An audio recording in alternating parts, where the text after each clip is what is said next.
This was a big one, wasn't it? This was a big decision.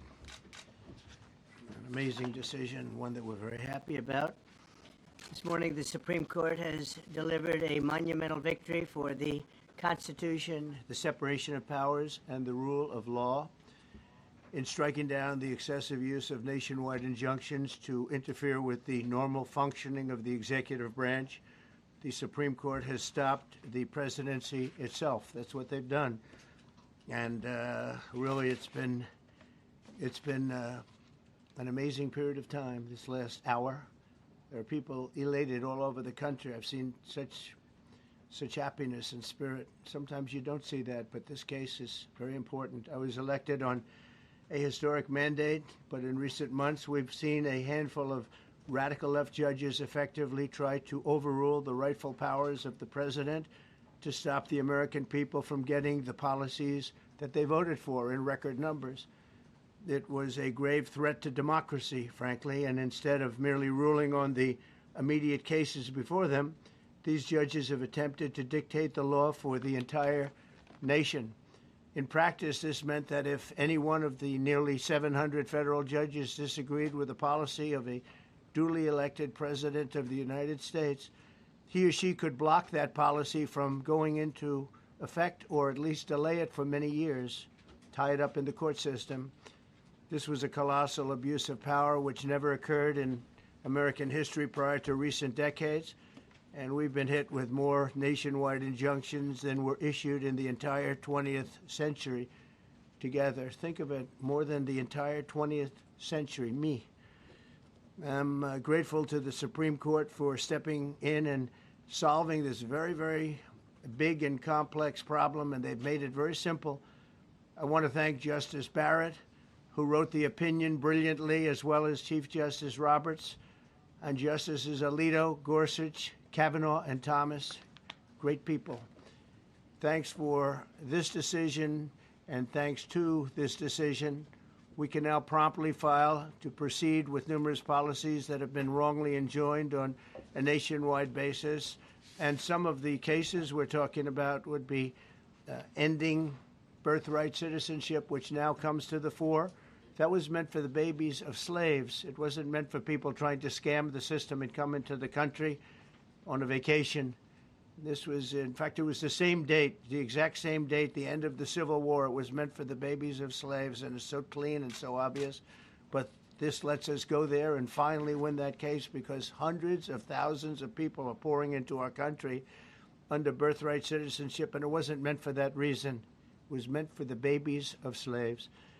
So thanks to this decision, we can now promptly file to proceed with these numerous policies and those that have been wrongly enjoined on a nationwide basis, including birthright citizenship, ending sanctuary city funding, suspending refugee resettlement, freezing unnecessary funding, stopping federal taxpayers from paying for transgender surgeries, and numerous other priorities of the American people.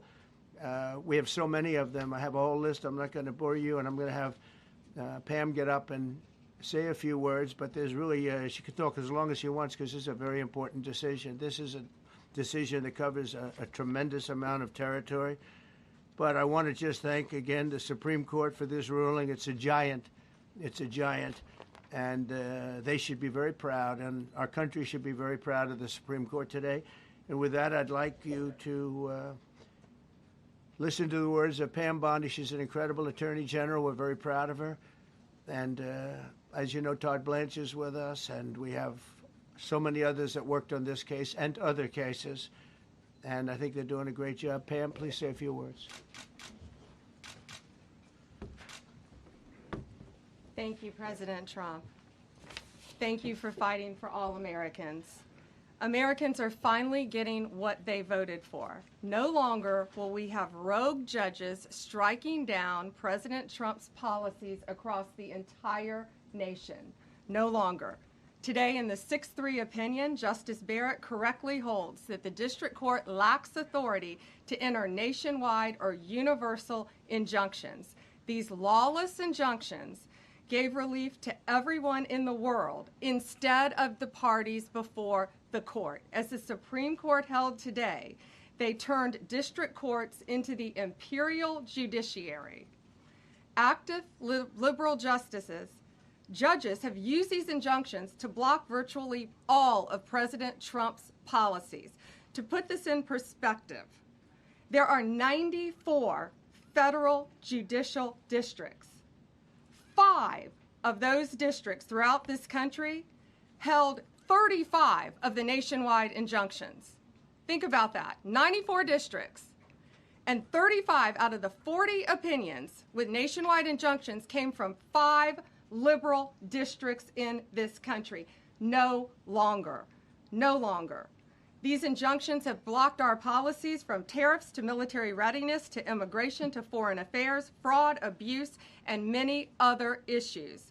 The judges have tried to seize the executive branch's power, and they cannot do that. No longer. No longer. And on immigration, on a side note, today marks 2,711 arrests on these terrorists and these gangs. Total arrest today with HSI investigations. And thank you, Stephen Miller.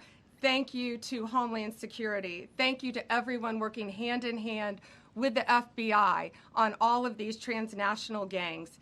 TDA has been a huge terror to our country, as well as MS-13, as well as Sinaloa cartels. No longer. No longer. These injunctions have allowed district court judges to be emperors. They vetoed all of President Trump's power, and they cannot do that. This has been a bipartisan problem that has lasted 5 presidential terms, 5 different presidents, and it has ended today. We will continue to fight for President Trump's policies. I want to thank the Office of White House Counsel, Dave Warrington. You and your staff have been incredible. Our Solicitor General's office, John Sauer, Sarah Harris, and Todd Blanche and Emil Bovey. Todd's going to say a few words because we've had another major ruling today on transgender books and some other great wins that we've had. But no longer will they have this power in our country. It is the president's authority under his executive branch to do everything to fight for the American people, and he will continue to do that. That's why he was overwhelmingly elected. Thank you. Thank you. Yeah, today's a great day for the rule of law. It's a great day for the Justice Department, and it's one that's been a long time coming, and one that every American should have been waiting for with bated breath. And so I echo what the President said and Attorney General Bondi, that the Supreme Court did a great thing today, not only for this administration, but for every American in this country.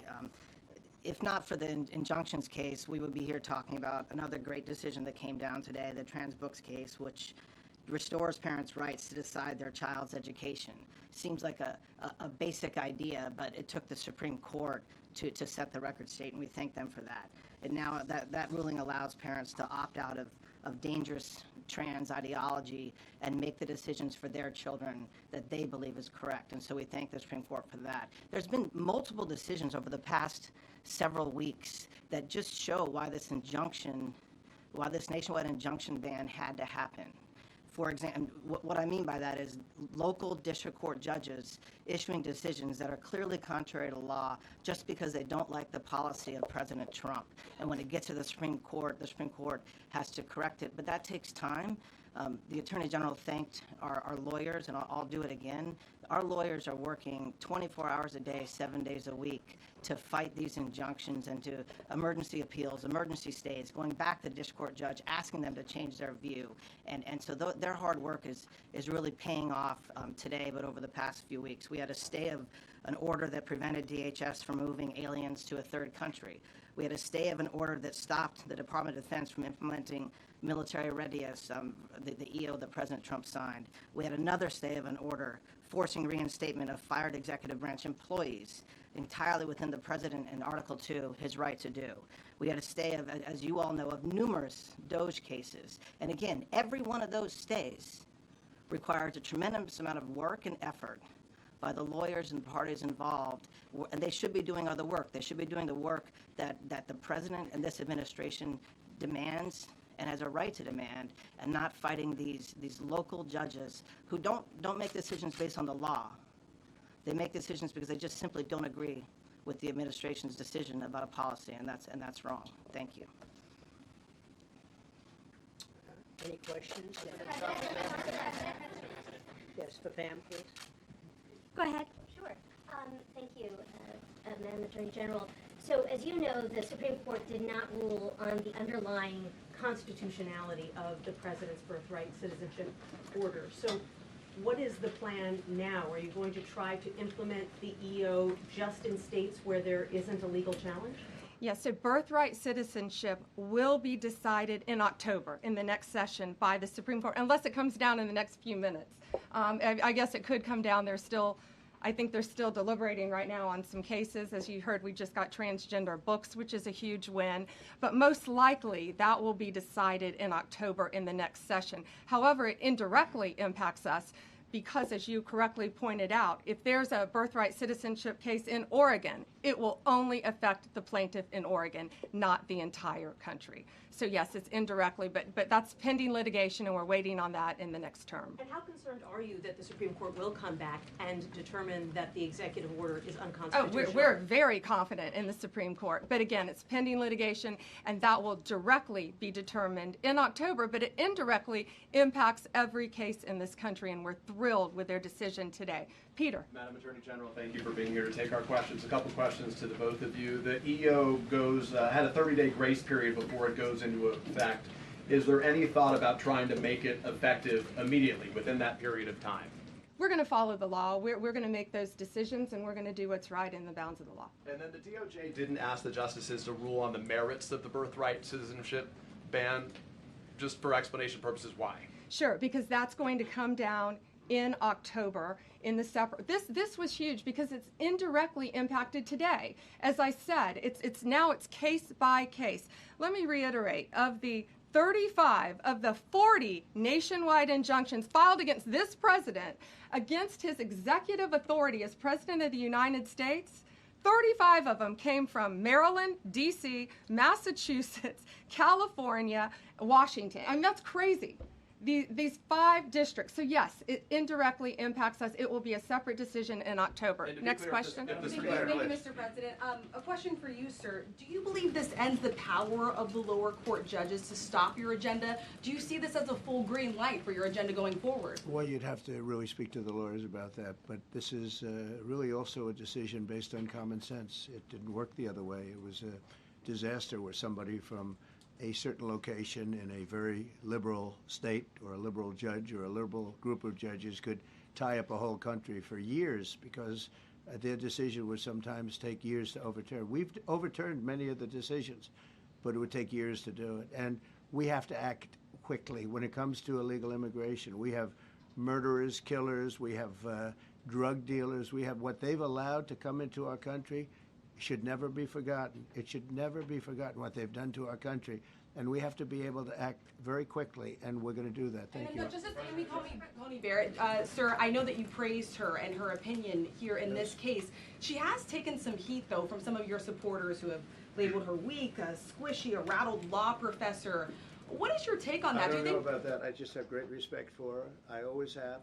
And her decision was brilliantly written today. From all accounts, yeah. Transgender rules. Mr. President, what would you say to Americans who fear that this is more and more concentration of power in the White House and the executive? Well, this really brings back the Constitution. This is what it's all about, and this is really the opposite of that. I mean, the question is fine, but it's the opposite. The Constitution has been brought back. Thank you so much, President Trump. Illegal crossings in the border are 0 now. 0. Does everyone hear that? 0. Trump 2028. Do you intend, President Trump? Who's that guy? I like him. I like him. He's working the cameras. With this new reality, President Trump, in the border, do you intend to engage personally with leaders from South America, not only Central America, Sure. in order to I do tackle that this anyway. situation in I a do that regional anyway. way, and if you have a prospection of meeting some Sure. presidents from South America, as Brazil, for example. Well, you show, as an example, not South America, but NATO over the weekend. Yeah. They have great respect for our country now. They did things that nobody thought was possible. they took funding from 2% to 5%. Nobody thought they'd ever pay the 2%, and now they're paying the 5%. It's over $1 trillion more a year. Think of that, $1 trillion. Nobody thought that could happen. That's a different group of people, different countries. But we get along with a lot of countries. We are respected again. Our country, the U.S., is respected again. Was not respected 6 months ago. I can tell you. we ask about the big beautiful bill, sir? Yeah, go ahead, please. Yeah, Mr. President, you have a deadline coming up on trade in 2 weeks. Which countries, if On any, what? on trade, on tariffs, Yeah. sir? Which countries, if any, are close to agreements with the administration? Well, that's an interesting question. We've made a deal with China. We've made a deal with probably 4 or 5 different countries. With the UK, it was a great deal for both. And we're in the process of making some others. But ultimately, in fact, Scott is here, and Howard Lutnick, these two guys have been doing an incredible job, and the people that work with them have been doing an incredible job. But, you know, we have 200 countries, you could say 200 countries plus. We can't do that. So at a certain point over the next week and a half or so, or maybe before, we're going to send out a letter. We talked to many of the countries, and we're just going to tell them what they have to pay to do business in the United States. And it's going to go very quickly. But some of the bigger countries, so India, I think we're going to reach a deal where we have the right to go in and trade. Right now it's restricted. You can't walk in there. You can't even think about it. We're looking to get a full trade barrier dropping, which is unthinkable. And I'm not sure that that's going to happen. But as of this moment, we've agreed to that, go into Indian trade. We're going to be trading in China. That's going to come a little bit down the road, but we're going to be trading in China. We have a lot of great things going, and we're getting along with countries, but some will be disappointed because they're going to have to pay tariffs. And we've taken in already hundreds of billions of dollars in tariffs. No inflation. The only problem we have is we have a Fed guy that doesn't understand what's happening, and it would be great if he'd lower the rate because we'd be able to borrow a lot cheaper. Yeah, go ahead, please. Why don't we keep it on this subject? This is such a big subject. You know what? Trade is so big, but this, I don't know, in a certain way, this might be bigger than trade. I think this is bigger than trade. Yes, please, go ahead. I was wondering, though, if you could... Go ahead. Sir, on the transgender ruling, the Supreme Court ruling that parents with religious objections can pull their kids out of public school lessons that use LGBTQ materials.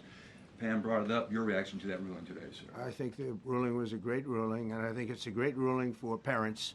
It's really a ruling for parents.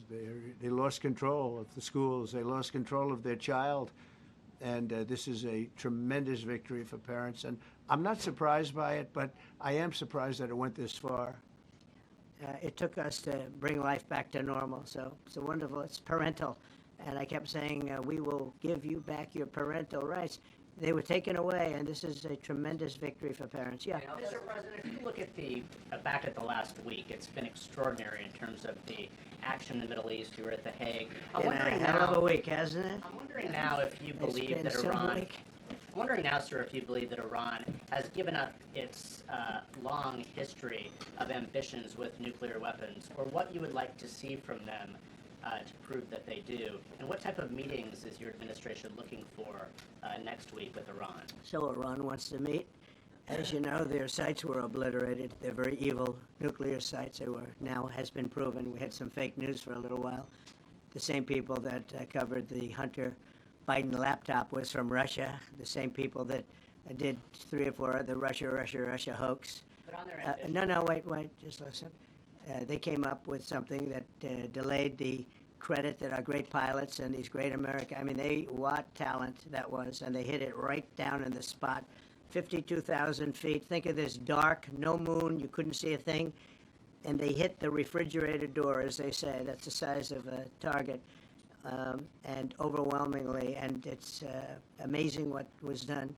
We're the only ones that could have done it, and we took out the 2 of the other sites also. In addition to that, we finished them off.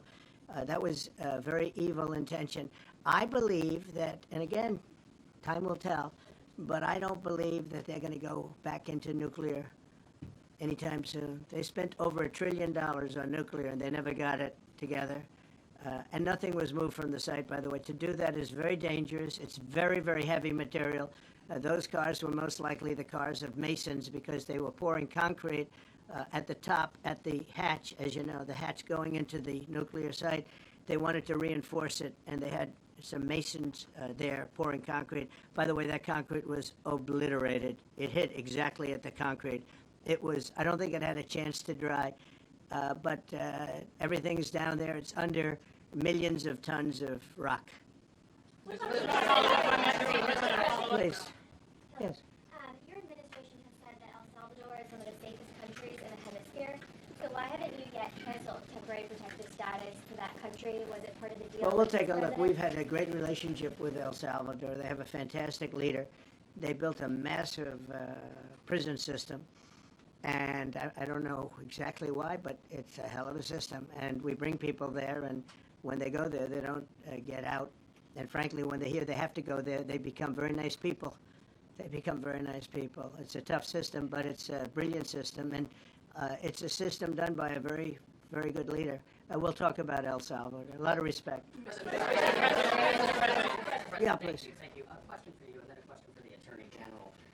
As you go into negotiations and talks with Iran, are you demanding not only that there would be no uranium production inside of Iran, but also that Iran would turn over all existing stockpiles of uranium? Well, we're a little early for that, but something like that, yeah, we'll do something like that. Let me say that I've been saying for 25 years, even as a civilian, you cannot let them have a nuclear weapon. And that's what happened. It's been obliterated. It would be years before they could ever get going. And I really think it's probably the last thing. They have to recover from a hell of a tough war. Would you also be demanding that the IAEA have full rights to inspect in Iran? Or somebody, yeah. Or somebody that we respect, And then including ourselves. And a question for both the President and the Attorney General. Under birthright citizenship, if this is implemented, who would be tasked with actually vetting citizenship? And how, would this be a situation where you have nurses and doctors checking for citizenship of parents? Or? This is all pending litigation. It's going to be decided in October by the Supreme Court, and we'll discuss that after the litigation. If you have an undocumented baby, would that baby then be an enforcement priority? The violent criminals in our country are the priority now. Let me put it in perspective. Today marked the 2,711th arrest in our country of TDA members, just TDA. Everyone in this room agrees they are one of the most violent criminal organizations in the world. And the Biden administration let them walk into our country for the last 4 years. 2,711 of them today have been arrested in our country. That is the priority of Donald Trump. That is the priority of this country, of Homeland Security, of all of our lawyers, of FBI. That's the priority. That will be discussed in October when the Supreme Court hopefully rules in our favor, and we're very confident of that. But you should all feel safer now that President Trump can deport all of these gangs, and not one district court judge can think they're an emperor over this administration and his executive powers and why the people of the United States elected him. I just might add one thing, and they used birthright citizenship, some of the worst people, some of the cartels, to get people into our country, just so you know. And again, I say, if you look at the end of the Civil War, the 1800s, it was a very turbulent time. If you take the end day, was it 1869 or whatever? But you take that exact day, that's when the case was filed. And the case ended shortly thereafter. This had to do with the babies of slaves, very, very obviously. And I think we're going to win. I don't think they went about discussing it right. I came along and we looked and we said, wait a minute, this is wrong. We've been looking at birthright citizenship wrong for years, but they've used it. The cartels have used birthright citizenship to get very bad people in, and what Pam's doing and what Todd and everybody else, what they're doing at DOJ and all over, FBI, ICE, Border Patrol, these are incredible people. They're trying to keep our country safe, and they don't want to have people come in. This is just another way that they get illegal immigrants into our country, and in some cases, very, very bad ones. Go ahead. Thank you, Mr. President. On your tax bill, if I could for a moment, senators are racing to rewrite parts of it right now after the Senate parliamentarian ruled that sections of it were outside of the process that they're using to get this through. Do you think that senators should respect the decisions of the parliamentarian, and what have you personally done in the last 48 hours to try and get Republican senators who are against the bill to a yes? Well, look, it's a great bill. It's a massive tax cut.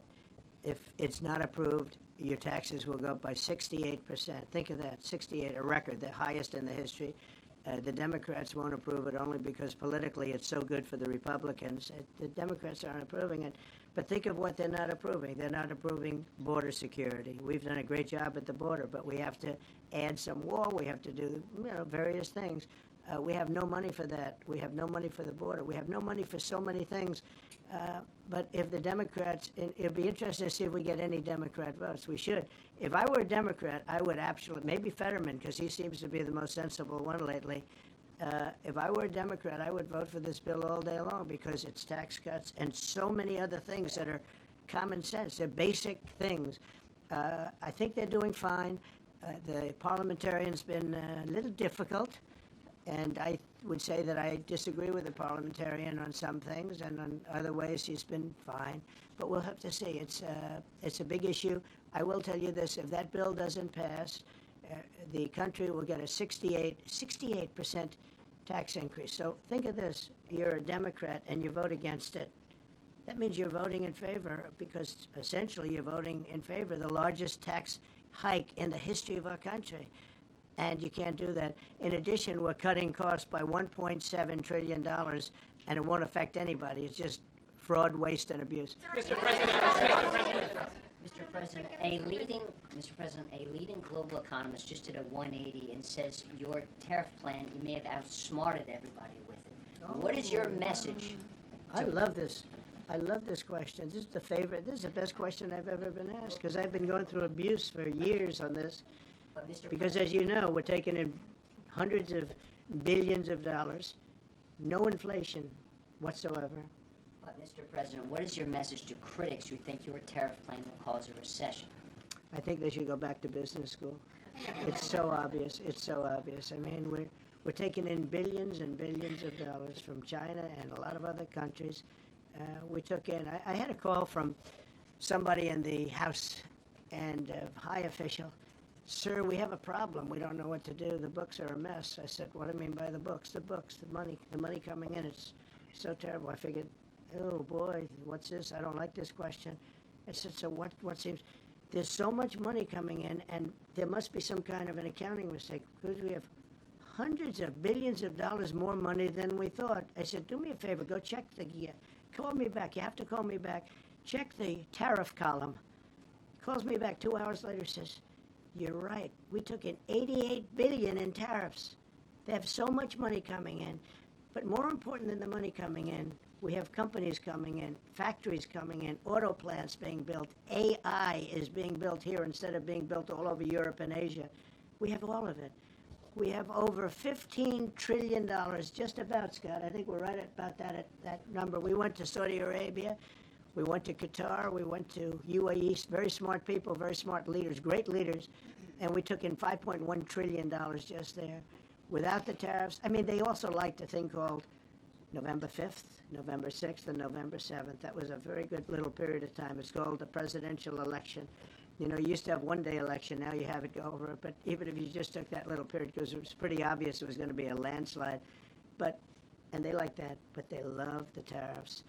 I had Texas Instruments come in the other day, big company, and he said, we're putting in $60 billion into new plants and new equipment, new everything. Sir, you're going to keep the tariffs, aren't you? Because if I ever took the tariffs off, and we are going to absolutely keep it. And they're worried that somebody that, like this communist from New York, someday gets elected. I can't believe that's happening. That's a terrible thing for our country, by the way. He's a communist. We're going to go to a communistic state. That's so bad for New York. But the rest of the country is revolting against it. But if somebody got elected, they're afraid that if this was taken off, well, we're going to guarantee it's never going to be taken off. And again, we're taking in think of this, hundreds of billions of dollars. And they were all confused because they've never seen this before. You know, it's always the other way. We don't have enough money. So much money is coming in at levels that nobody's ever seen. But most importantly, we have factories being built, car plants being built, companies moving to our country like never before. If you look at 15 trillion, and that's only in a few months. You know, I haven't been here that long. Presidents, like the last one, was a disaster. He's the worst president in the history of our country, by the way. What he did on our border can never, ever be forgotten. To me, that's the worst of all the things. And he's done some terrible things, grossly incompetent. Nobody knew it was him, because I don't think it was him. I think it was whoever was controlling the auto pen. But our country is doing great. And those leaders and other leaders, I just left, as you know, a large group of the most highly respected people. And that includes big countries. When you look at Germany and France and Spain, although Spain didn't come through, but they will. By the way, guaranteed they will. That was the only country that sort of tried to hold back on putting up the money. But just so you know, they said, it's unbelievable what's happened to the USA. You were a dead country. We didn't respect the country, the leader. You were dead as a doornail. One said to me, you went from being a dead country, you are right now the hottest country anywhere in the world. The whole world is talking about the USA, and everybody wants a part of it, and they're pouring into our country, and you're going to see those numbers. Thank you for that question.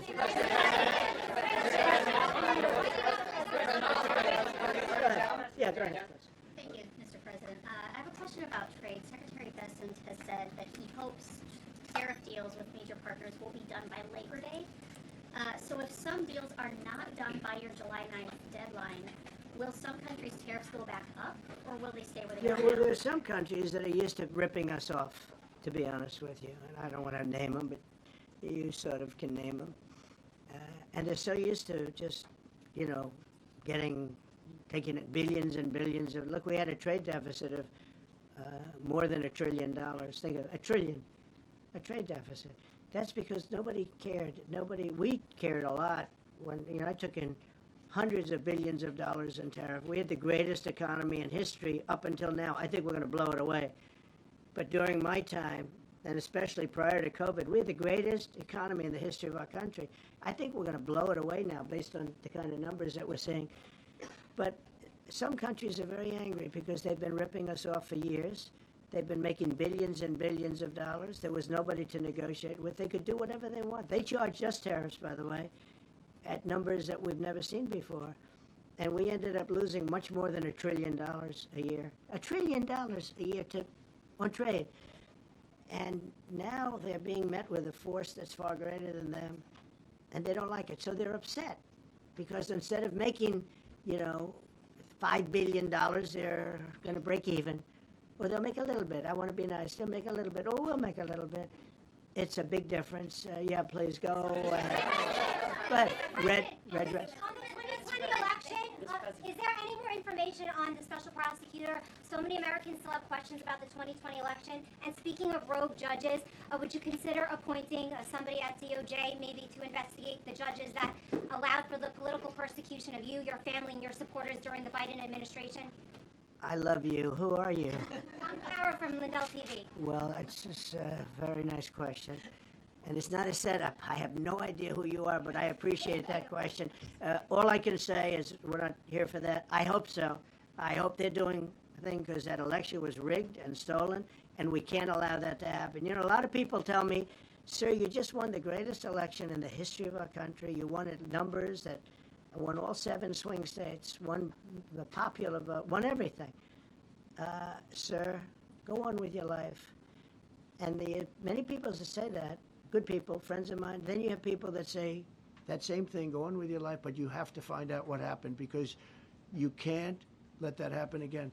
Look at what this lunatic did. Look at what he did. He opened our borders to people that were murderers, 11,888 to be exact, murderers. And we've captured many of those murderers, and we're bringing them back, or some of them are so dangerous that we don't even want to bring them back. We're afraid they're going to try and come back in.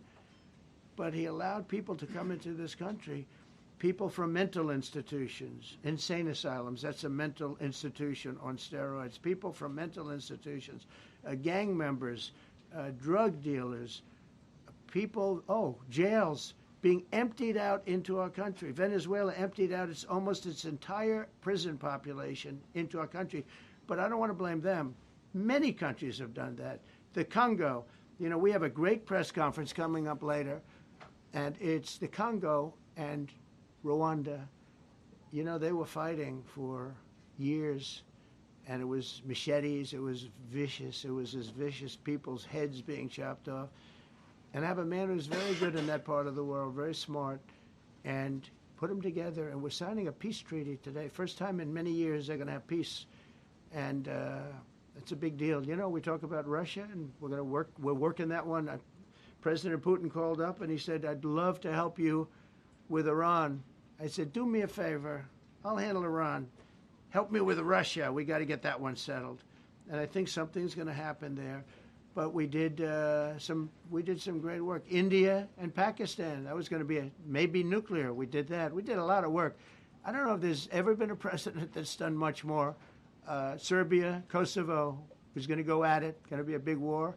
I said, "You go at it. There's no trade with the United States." They said, "Well, maybe we won't go at it."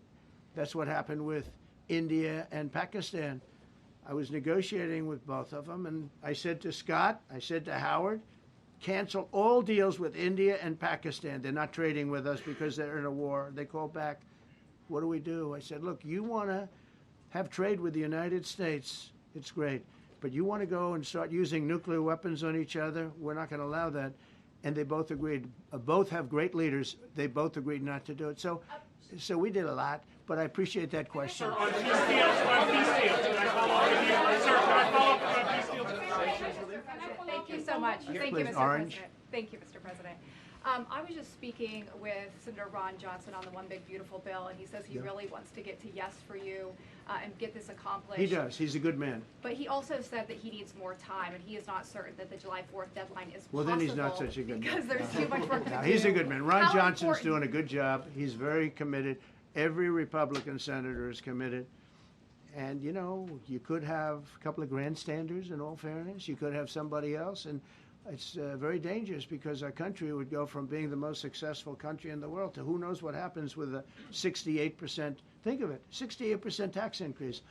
That was given by the Democrats because they like high taxes. I don't know what happened. You know, all my life, I'd grow up and I'd watch politicians talking.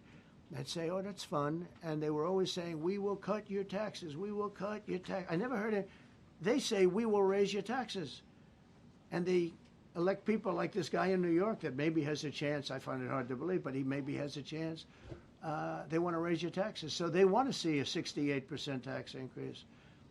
That's more money than anybody could afford. You'd go into a depression if that ever happened. So I think there's a lot of pressure to get that approved. President Trump, How important is the July 4th deadline to you? If the It's default important. It's not the deadline's end till all. August? It can go longer, but we'd like to get it done by that time, if possible. And look, we have a lot of very committed people, and they feel very strongly about a subjects that you're not even thinking about that are important to Republicans. The problem we have is that it's a great bill. It's a popular bill, but we'll get no Democrats only because they don't want to vote for Trump. If that bill was their bill, oh, they would be so happy. It's so great for our military. It's great for everything. And they would normally vote, but because their hatred of Trump, they have Trump derangement syndrome at levels never seen before. And instead of voting for a tax cut, they're voting for a tax increase of 68%. They're voting to destroy Social Security, destroy Medicare, and destroy Medicaid. And we're voting to make them perfect and to make them better, make them stronger and better. They're going to destroy Medicaid, and they're going to destroy Medicare, and Social Security will follow. If you vote for the Democrats, you're dead on those three things. sir, on peace deals. Thank you, Mr. President. On a related subject, many Democrats have said that they are not going to support crypto bills in Congress only because of you and your family's personal crypto ventures. And these votes are in some cases needed to pass. Are you open to the idea of pulling away from your personal crypto ventures just for the next few years if that helps get these crypto bills passed in the next few months? Well, it's a very funny thing, crypto. So I became a fan of crypto, and to me it's an industry. I view it as an industry, and I'm president. And if we didn't have it, China would, or somebody else would, but most likely China. China would love to. And we've dominated that industry. It's a big industry, by the way. In fact, when the stock market went down recently, crypto and Bitcoin and all of that went down much less than anybody else as a group. And we've created a very powerful industry, and that's much more important than anything that we invest in. We invest in it, but really that was an industry that wasn't doing particularly well. I got involved with it a couple of years ago, And before the second term, I got involved before I decided to run. I only decided to run because I saw what was happening, and Biden was incompetent, and the administration was crooked and incompetent. And I was in Bitcoin then, not knowing if I was going to do it a third time. So it's become amazing. I mean, it's the jobs that it produces. And I notice more and more you pay in Bitcoin. I mean, people are saying it takes a lot of pressure off the dollar. And it's a great thing for our country. So I don't care about investing. You know, I have I have kids and they invest in different things. They do believe in it. But I'm president, and what I did do there is build an industry that's very important. And you know, if we didn't have it, China would. Okay. Sir, Mr. President, one piece deal. Go ahead. With the glasses, gentlemen. Go ahead, please. Go ahead. Thank you, Mr. President. So, are you going to cut funds in the sanctuary states, like, for instance, California? They keep supporting illegal immigration, and then these people work under Yeah, we're the giving them a table. hard time. And also, in a foreign policy I question. mean, they don't have a governor in California. They have a man that wants to give away everything to people that nobody's seen before. If we didn't go into Los Angeles with the military, which did a fantastic job, but if we didn't go into Los Angeles bringing in the National Guard, I would have brought the military if it was necessary, because you have to. We have the right to. That was another thing upheld by the Supreme Court.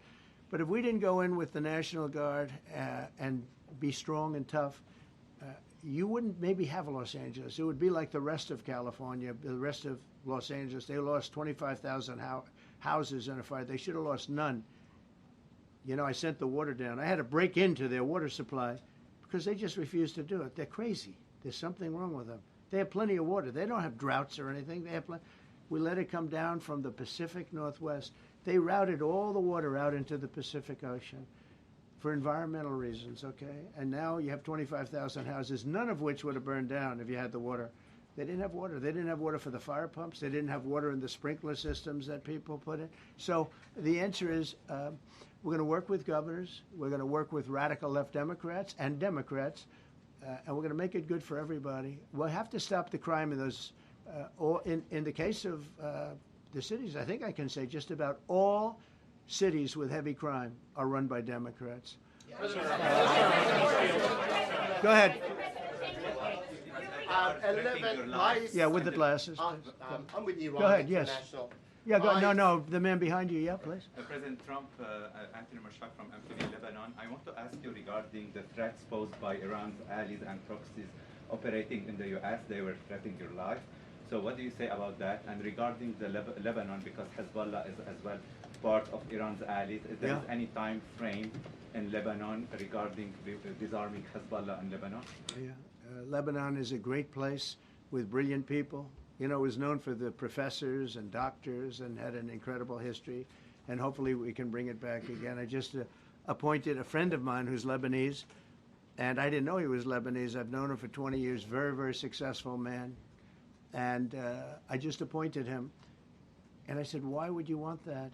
He said, because I was born there, I was raised there, I love it. I love it so much. I said, you know, it's very dangerous going to Lebanon as ambassador. And he said, that's what they say, but I don't care about danger. I mean, this is a guy that is just a very big business guy.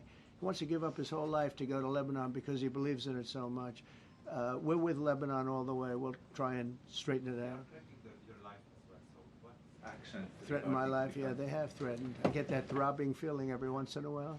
Get that throbbing feeling, but you know what? That's okay. This is a dangerous business. What I do is a dangerous business. You know, I tell the story of the car companies and different people in different professions you have. Race car drivers, as an example. 1/10 of 1% die. Bull riders, 1/10 of 1%. That's not a lot, but it's people die. When you're president, it's about 5%. If somebody would have told me that, maybe I wouldn't have run. Okay? This is a very dangerous profession. Yeah, please. By the way, so many questions. Should we keep this going, Pam? Or not? This is the opposite of Biden. Biden would take a half a question and he'd leave without answering it. Go ahead. on Iran. You tell me when it gets boring, okay? On Iran. If Iran. Are you from Iran? No, I'm not from Iran. I'm from the UK. But if the intelligence reports conclude that Iran can enrich uranium to a level that concerns you, would you consider bombing the country Sure. again? Without question, absolutely. Have you had any Turned out to conversations? be unbelievable. But, you know, our incredible flyers and I call them the shots, these guys are unbelievable. Think, from 52,000 feet, they hit the equivalent of a refrigerator door. They actually hit it right in the center, so it's much smaller than that. And just bomb after bomb going deeper, deeper, blowing up. Incredible, incredible thing. I don't know if you heard the general, he was very impressive. Raisin Cane. You know, he's the one that beat ISIS for me. And he did it in a matter of weeks. And I was told it was going to take 4 or 5 years. And when I got this job, I always said, if I get this job, I'm going to put that guy as the head of the Joint Chiefs of Staff. And Dan Kane, and he, when I heard his name was Raisin, his nickname is Raisin, Raisin Kane. I said, you got to be kidding. So I liked him right from the beginning. But he knocked out ISIS in a time that nobody ever thought possible. And when this attack was completed and so successful, I said, now I know how you knocked out ISIS so quickly. But we have the best people, we have the best equipment in the world. You know, I rebuilt the military during my 4 years, during my other term. We have the best equipment in the world. The problem is we gave away, you know, a lot of it, but small relatively speaking. We gave a lot of it away to Afghanistan. Shouldn't have happened. That just shows how incompetent they were. They gave all that equipment away, billions and billions of dollars worth. Shouldn't have happened, but that was small compared to what we have. Now we have a great military with great people. Okay. Yeah, please. Mr. President, congratulations. A couple of very different questions. One is Rwanda, 1994. As you grew up in New York, we all knew how horrific those attacks were. Congratulations on that treaty. There are talks that perhaps... That's going to take place today at 3 o'clock in the Oval Office. We're going to have a signing with Rwanda and the Congo. So I'm a little out of my league in that one because I didn't know too much about it. I knew one thing. They were going at it for many years and with machetes. It is one of the worst wars that anyone's ever seen. And I just happened to have somebody that was able to get it settled. I mean, just a brilliant person who is very comfortable in that part of the world. It's a very dangerous part of the world. I said, are you uncomfortable there? People are being killed. School children are being raided and killed. And I don't even want to say how, but as viciously as I've ever heard. Are you uncomfortable? No, that's the part of the world that I know. Very comfortable. Was able to get them together and sell it. And not only that, we're getting for the United States a lot of the mineral rights from the Congo as part of it. They're so honored to be here. They never thought they'd be coming to. Look, this is a very tough part of the world. They never thought, they were just telling me, they never thought they'd ever be coming to the White House. And they're so honored. And so we're going to give them a great big reception. But that's after many years of fighting. It's a great thing. That's at 3 o'clock, I believe. Sir, are you concerned at all about secret nuclear sites in Iran? You talked about maybe just secret nuclear site? Yes, that there might be some of those Not known really. radar. Can I tell you? They're exhausted. And Israel's exhausted too. And I dealt with both of them. And they both wanted it settled, both of them. And we did a great job, but they're exhausted. The last thing they're thinking about right now is nuclear. You know what they're thinking of? They're thinking about tomorrow, trying to live. It's such a mess. It's such a mess. The place was bombed to hell. And no, I'm not worried about it at all. And I'm putting out a little statement. I'm going to respond to the Ayatollah's statement yesterday that we won the war. Oh, God, we won the war. And I said, look, you're a man of great faith, a man who's highly respected in this country. You have to tell the truth. You got beat to hell. And Israel was beat up too. They were both beat up. And it was a great time to end it. It was quick. They got the hate out. There was a lot of hate, a lot of hate. It would be great if they didn't have that hate. But the last thing they're thinking about is nuclear weapons right now. Please. Thank you, Mr. President. Iris Howe with NTD Research Media with the Epoch Times. Thank you Good. so much for doing this. It's Good. very refreshing for all of us here, It's a I good believe, group. in this room. So It's for- refreshing. Very refreshing. Yes, we haven't Probably. had this in, for the I past I understand what you mean. So thank you so much for coming out here. to Other talk than to us. Caroline's done a great job. Yes. You're referring to the past administration, Yes, not to yes. Caroline, right? Yes. Back to the ruling today, if you don't mind. So you have always talked about winning for the American people. Right. How do you think today's ruling will enable you to further deliver for American families and workers across the country, not only when it comes to immigration, but also when it comes to trade, energy? What actions are you most eager to move forward Well, I with think now? taking power away from these absolutely crazy radical left judges is a tremendous. This is such a big day. This is such a big day. It's like it's sort of sad because we're doing the signing at 3 o'clock, and this may very well dominate the signing of a big war that was going on and really affecting the continent of. Think of it, the entire continent of Africa was being affected, and we're settling that war today, and this will probably be a headline. But this is a very big moment, and it gives power back to people that should have it, including Congress, including the presidency. And it only takes bad power away from judges. It really doesn't take power. It takes bad power, sick power, and unfair power. And it's really going to be, this is a very monumental decision. Yeah, please. Yes, President, thank you very much. On July 9th, is that July 9th date set for tariffs to snap No. back? Or could there be a... We can do whatever we want. We could extend it. We could make it shorter. I'd like to make it shorter. I'd like to just send letters out to everybody. Congratulations, you're paying 25%. He doesn't want. He's a much nicer person than I am. Go ahead. You finish it up. Who are you considering for the Federal Reserve then? And are you speeding up that process? I see Secretary... Oh, he's terrible. He's terrible. I mean, I have a list of things. We're like 38 on the list. We pay, Cameroon and different places are paying the same as us. Because, you have somebody sets a rate at 4% or 4.5%. It's hard to go out and say we should be paying 1% when you have your so-called experts doing it. And the sad part is, as per the question that you asked about tariffs, we've had the tariffs and we have less inflation than we had before.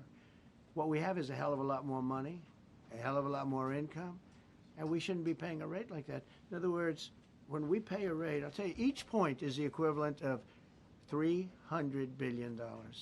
So if we had it down 3 points, because I think we should be at 1, you have Switzerland is at 0.25, in other words, 25% of 1%. And they're the number 1 right now, but we should be the number 1. And soon you're going to have, I think, you're going to have where the people will pay will pay, like we had a few years ago, where you put up money, you loan money, and I mean, you actually, instead of paying, you get paid. I love that. I don't know if it's any good, but I love it, where you put up money and you get paid. But we should be in a category, so we should be at the top of the list, not toward the bottom of the list. But we have a man who's not a smart man, and he probably has Trump derangement syndrome. And he's just not a smart person. What he's doing, though, he's hurting us for years to come. Because if we borrow money at 2 points higher than we should be paying, that's $600 billion. Wouldn't you say those numbers are about right, Scott? So it's 2 points would be about 600, actually more than that, but about $600 billion, all because the guy doesn't want to lower the rates. He is doing the service, a very disservice. And then he goes up and talks about, I'd like to see costs come down. He gets up and he does his little thing for 5 minutes, and he goes out and he goes back to the beach. He goes, I'd like to see costs come down. Well, he could lower the interest cost by $900 billion a year. All he has to do is lower rates. And everybody's saying, I was watching some of the business shows today, and they're saying, Trump's right. He should really be cutting. The country's doing well. We have no inflation. Now, despite him, we're doing great. But if we got the rates down, we would be a rocket ship. So I think that'll be it. And I just want to thank everybody. This is a really big day. We've had a big week. We've had a big week. We've had a lot of victories this week. NATO was a tremendous victory. The war was a tremendous. Look, we were talking about this for 30 years, about Iran being nuclear. And all I said is it will not be nuclear, and it's not going to be nuclear. And I want to give credit to a lot of people, most importantly to our great military. Boy, they put out that fire. Once that happened, once those bombs got dropped, that war was over. that war was over. But I just want to compliment them. Incredible, the general and all of his generals. Pete Hegseth was great. They all, and now I want to compliment Pam. A lot of genius went into this. You know, people, if you don't say it exactly right, if the Supreme Court doesn't get it because it's incorrectly spoken about, and that happens. A lot of cases are lost because they don't say the right words. But I want to correct. She's going to go down as a great attorney general. I may change my mind about that. I don't know. Maybe someday I'll have call and say I was only kidding. She's going to go down as a great attorney general. This was a tremendous win, and we've had tremendous wins, but this was a tremendous win today. So I just want to congratulate you and Todd and your whole staff. Very brilliant people, and we can't forget John Sauer. That's right. Who is with. There's a medical emergency within his family, so he's taking care of that, and we said absolutely. So I just want to thank everybody very much. Thank you. Sir, can there be a Gaza ceasefire deal? This is the Jeff Bezos on his wedding weekend. Sir, Thank you, Mr. President. Thank you, sir.